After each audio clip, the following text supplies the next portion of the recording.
Hello, and welcome to Read Us a Story. What shall we read today? How about The Princess and the Peas by Carol Hart and Sarah Warburton.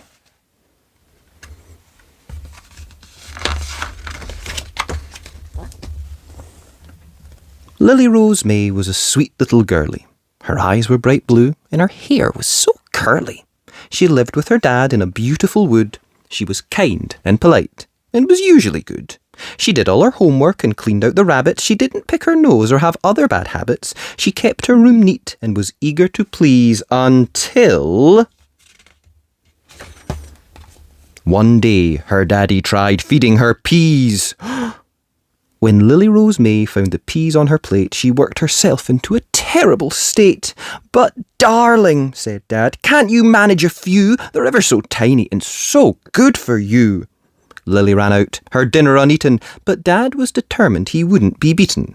So he went to the library and brought home a book. Then he pulled on his apron and started to cook.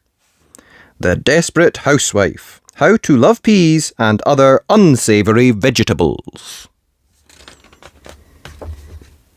He whizzed up peas into smoothies and shakes. He baked them in biscuits and put them in cakes. He laid the food out in a beautiful feast, feeling sure Lily Rose would eat one pea at least.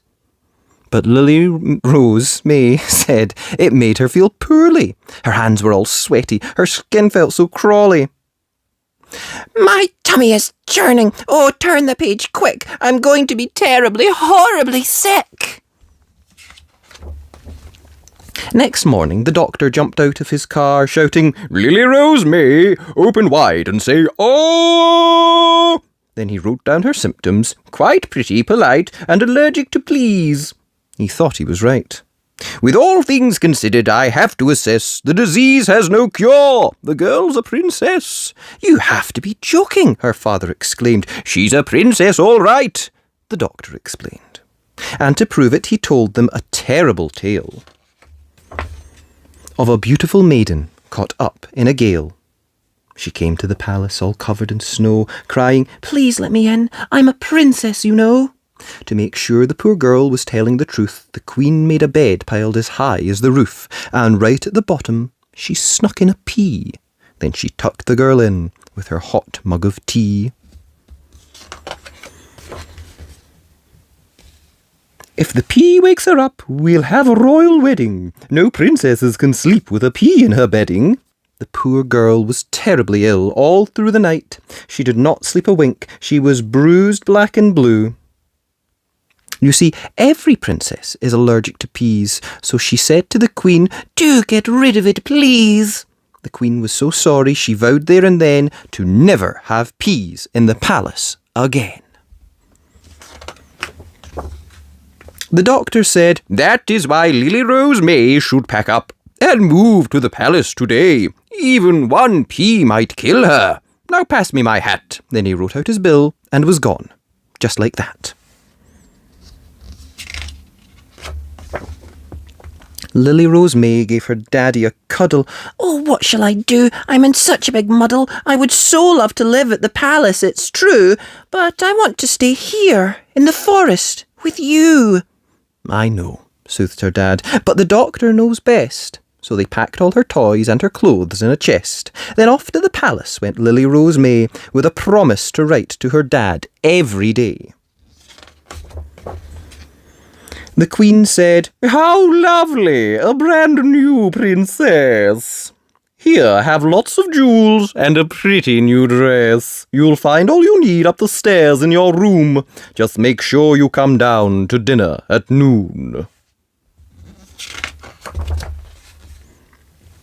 "This isn't so bad," Lily thought with a smile. "I could manage to be a princess for a while. I've got my own bathroom and teddies galore. A whole library of books. What girl could want more?"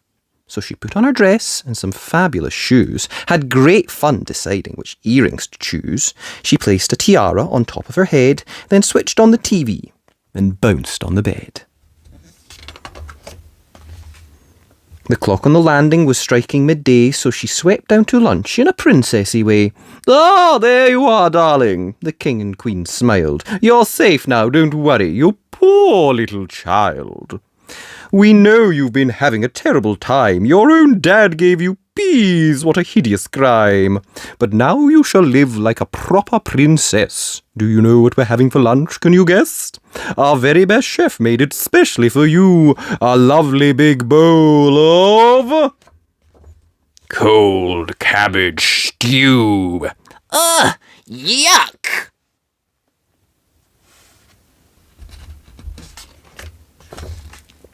"Now eat up your lunch, then your training can start. You've got 54 speeches to learn off by heart. Then there's 3 hours of waving to please all your fans, and lessons in smiling and shaking of hands." 3 hours of waving, thought Lily Rose May, "and bowls of sloppy green slush every day. I thought living here would be oodles of fun, but this is a nightmare. Oh, what have I done? I may not be a princess," said Lily Rose May, "and I have to get home to my dad right away. I'm sure I can learn to eat peas if I try." Then she gave back the jewels and said, "Thank you. Goodbye." Now Lily Rose May is an expert in peas. She just dips them in ketchup or chocolate or cheese, then she gobbles them up as quick as can be, and she never goes back to the palace for tea. And that was The Princess and the Peas by Carol Hart and Sarah Warburton. I hope you enjoyed that. If you did, be sure and like the video, and remember, you can always subscribe to the channel at Read Us a Story. Thanks. Bye! Hello, and welcome to Read Us a Story. What shall we read today? How about Sleeping Beauty by Amanda Askew, and illustrated by Aisha L. Rubio.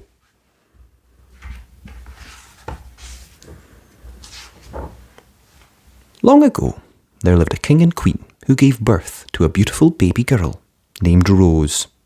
The king could not contain his joy.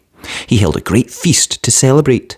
He invited friends, families, and 12 fairies who lived in his kingdom. After an amazing feast, each of the fairies gave Rose a magical gift. The first fairy gave her the gift of kindness. The second gave her the gift of beauty. And the third, the gift of intelligence.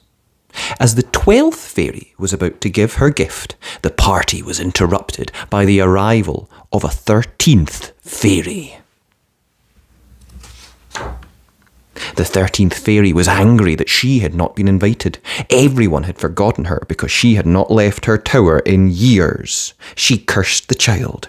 "When the princess is 15 years old, she will prick her finger with a spindle and fall down dead." The king and queen fell to the floor, sobbing.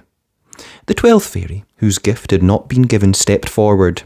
"Fear not, Rose shall not die. Instead, she will fall into a deep sleep lasting 100 years and will be woken by a true love's kiss." Over the years, the promises of the fairy came true. Rose grew to be kind, beautiful, and clever. The king and queen ordered every spindle across the kingdom to be destroyed, and they never told Rose of the curse. On the morning of her 15th birthday, Rose woke early. She wandered through the halls and gardens until she felt curiously drawn in one direction. She came to an old tower that she had never seen before. Rose climbed the winding staircase and opened a little door. In a small room sat an old woman with a spindle busily spinning wool. "What are you doing?" asked the princess. "I'm spinning. Would you like to try it?" asked the old woman. The princess had hardly begun when she pricked her finger. At that moment she fell into a deep sleep. The old woman was in fact, wait for it, the 13th fairy! Oh, The king and queen burst into the room, but it was too late. The king and queen laid their daughter in a beautiful chamber at the top of the castle. Not wanting to live without her, they asked the 12th fairy to put them to sleep too. The whole castle soon fell into a deep slumber. A thick hedge of roses grew around the castle until it was completely hidden from the outside world. The legend of Sleeping Beauty spread across the land. People from all over the world tried to reach the castle to wake her with their kiss, but the vicious rose thorns kept them away. Until, after 100 years had passed, a prince came to the castle. He rode through the roses, which seemed to part like magic before him. He walked through the sleeping castle, passing servants and dogs resting in the halls, until he came to the chamber where Rose slept. The prince thought Rose was the most beautiful girl he had ever seen. He gently kissed her, and she woke up. They fell in love at first sight. The curse was lifted, and the castle woke up around them. The prince and Rose were married, and they lived happily ever after. The end. Hope you enjoyed that. Oh, sorry. And that was Sleeping Beauty by Amanda Askew. And I really hope you enjoyed that. If you did, be sure and like the video. And remember, you can always subscribe to the channel at Read Us a Story. Thanks. Bye. Hello, and welcome to Read Us a Story. What shall we read today? How about Rapunzel by Bethan Woolven.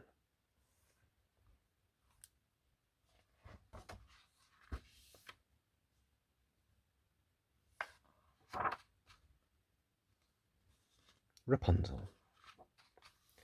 Rapunzel lived all alone in a tall, dark tower. She was trapped there by a witch who visited every day. Rapunzel, Rapunzel, let down your hair, called the witch, and then, using Rapunzel's hair as a rope, up she climbed, because that was the only way into the tower. Every day the witch brushed Rapunzel's hair, swish, swish. Then, snip, snip, she stole some golden locks to sell for riches. As she left with her treasure, the witch cackled. You can never escape, Rapunzel. Leave the tower, and I will put a terrible curse on you. But was Rapunzel frightened? Oh no, not she. If the witch could use her hair to get in, Rapunzel could use it to get out. So one day, she did. After climbing down from the tower, Rapunzel pulled her hair free and looked around. Then she started to explore. The thought of returning to the tower made her sad. It's a shame about that witch, she thought to herself.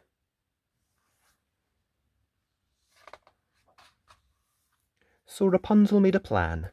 She worked on it secretly every day, and with the help of a new friend she had made from the forest, she was always safely back in the tower before the witch came. The witch never suspected a thing until one day. Rapunzel! The witch found a leaf in Rapunzel's hair. But was Rapunzel frightened? Oh no, not she. The wind must have blown it in through the window, she said boldly. Well, remember, snarled the witch, if you ever leave the tower, I will put a terrible curse on you. And with that, she grabbed the end of Rapunzel's hair and climbed out the window. But the witch didn't get far before snip, snip, she was sent tumbling to the ground. The witch's cursing days were done, so Rapunzel climbed out of the tower for the last time, down into the forest where her friend was waiting. And were the other witches frightened? Oh, yes, indeed.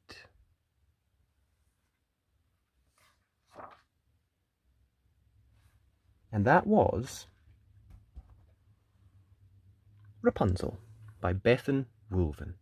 I hope you enjoyed that. If you did, be sure and like the video.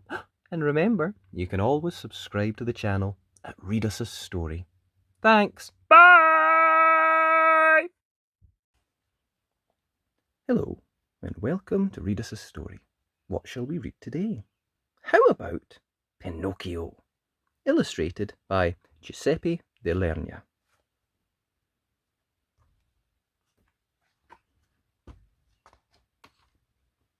There once was a poor and lonely toy maker called Geppetto. One day he finished carving a wooden puppet.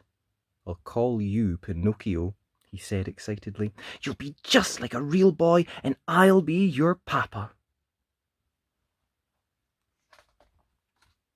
To Geppetto's surprise, the little puppet jumped up. He poked out his tongue and ran away laughing. Pinocchio suddenly noticed a small green cricket watching him.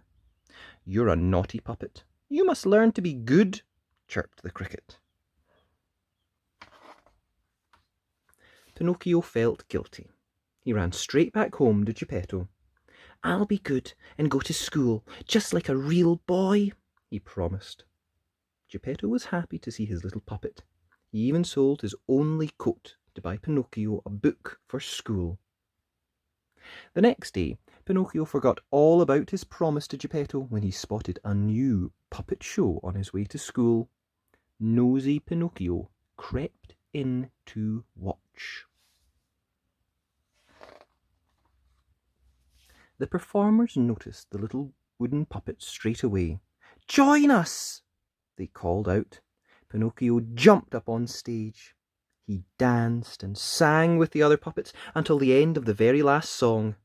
They even rewarded him with 5 gold coins. Geppetto skipped away clutching his shiny gold coins. "Perhaps I should buy Geppetto a new coat," he thought. All of a sudden, a fox and a cat appeared beside him. "Give us your coins, and we will return with even more," they told Pinocchio. "Don't trust those who promise to make you rich," whispered a familiar voice. It was the little green cricket. Pinocchio didn't know what to do.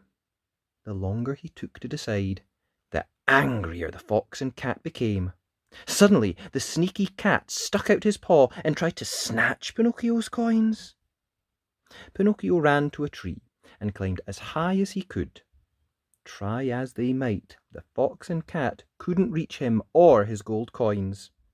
They grew tired of waiting and left. But poor Pinocchio was stuck in the tree. Pinocchio wished he had gone to school like a good boy. A magical blue fairy appeared and helped him down from the tree. She led him to her cosy cottage, where he told her all about the fox and the cat. "Where are your coins now?" asked the fairy. I lost them," lied Pinocchio. He didn't want the fairy to steal his coins, but suddenly his wooden nose started to grow. His nose grew and grew and grew. It grew so long that a magic woodpecker had to pick it back down to its usual size. "Your nose grows when you lie. Only naughty children lie," warned the blue fairy. The blue fairy decided to forgive Pinocchio for lying. "If you become good and honest, I will grant you your greatest wish," she said. Pinocchio wanted nothing more than to become a real boy. He was determined to be good. But as Pinocchio cycled home, he came across a secret place filled with children. It was the land of toys. "Stay here with us!" cried the children, and Pinocchio quickly forgot all about his promise. The cricket watched as for weeks Pinocchio stayed up late playing games with the children, until one day Pinocchio's ears started to grow long and furry. He was slowly turning into a donkey. "It's because you've been naughty, Pinocchio," said the cricket. "When you didn't come home, Geppetto tried to find you, and now he's lost at sea." Pinocchio had been so busy having fun that he'd forgotten all about Geppetto. He ran straight into the sea. "I'll find you, Papa!" he cried. As Pinocchio swam and swam, he didn't notice his ears had turned back into wood. Suddenly, a huge wave swept him into the open jaws of an enormous shark. Now he'd never find Geppetto. Pinocchio looked around in despair. But then he noticed a familiar figure who had also been swept into the shark's mouth. "Papa!" he cried out with happiness. As the shark opened its mouth, Pinocchio grabbed Geppetto's hand, jumped into the sea, and swam as quickly as he could, paddling fast on his little wooden legs. "I promise to take better care of you, Papa," Pinocchio said when they reached the shore. Geppetto quickly forgave his son, and the two returned home. Pinocchio kept his promise this time. He worked hard at school, did his chores, and took good care of his father. One morning, he woke up and got ready for school as usual. He looked in the mirror and... "Papa! Papa!" he cried out in surprise. "I'm a real boy!" And Pinocchio was quite possibly the happiest boy in the world. And that was Pinocchio. I hope you enjoyed that. If you did, be sure and like the video. And remember, you can always subscribe to the channel at Read Us a Story. Thanks! Bye! Hello, and welcome to Read Us a Story. What shall we read today? How about Little Red Riding Hood by Lucy Cousins.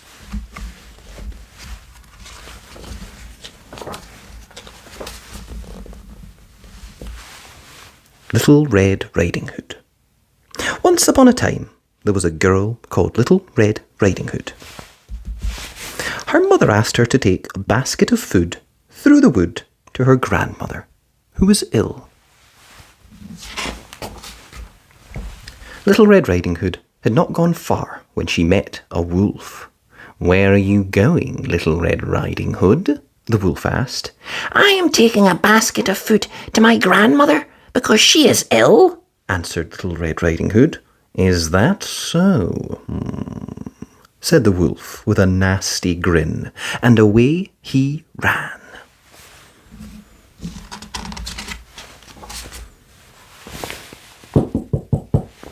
The wolf ran straight to grandmother's house and knocked at the door. "Who's there?"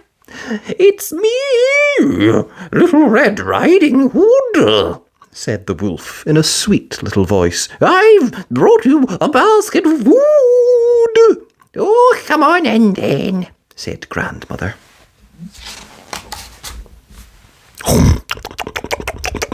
The wolf went in, leapt onto grandmother's bed, and swallowed her whole.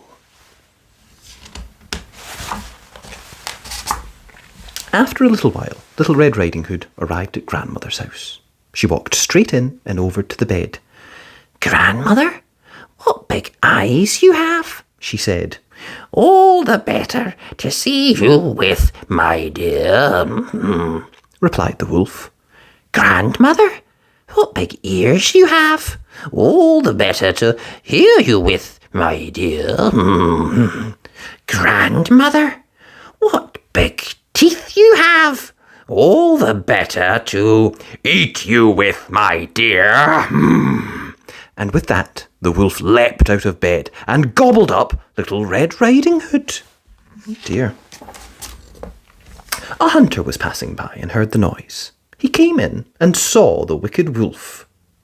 He chopped the wolf open, and out stepped Grandmother and Little Red Riding Hood. "Hooray!" they cried. Then they ate up the food in the basket and lived happily ever after. And that was Little Red Riding Hood by Lucy Cousins. I hope you enjoyed that. If you did, be sure and like the video. And remember, you can always subscribe to the channel at Read Us a Story. Thanks. Bye!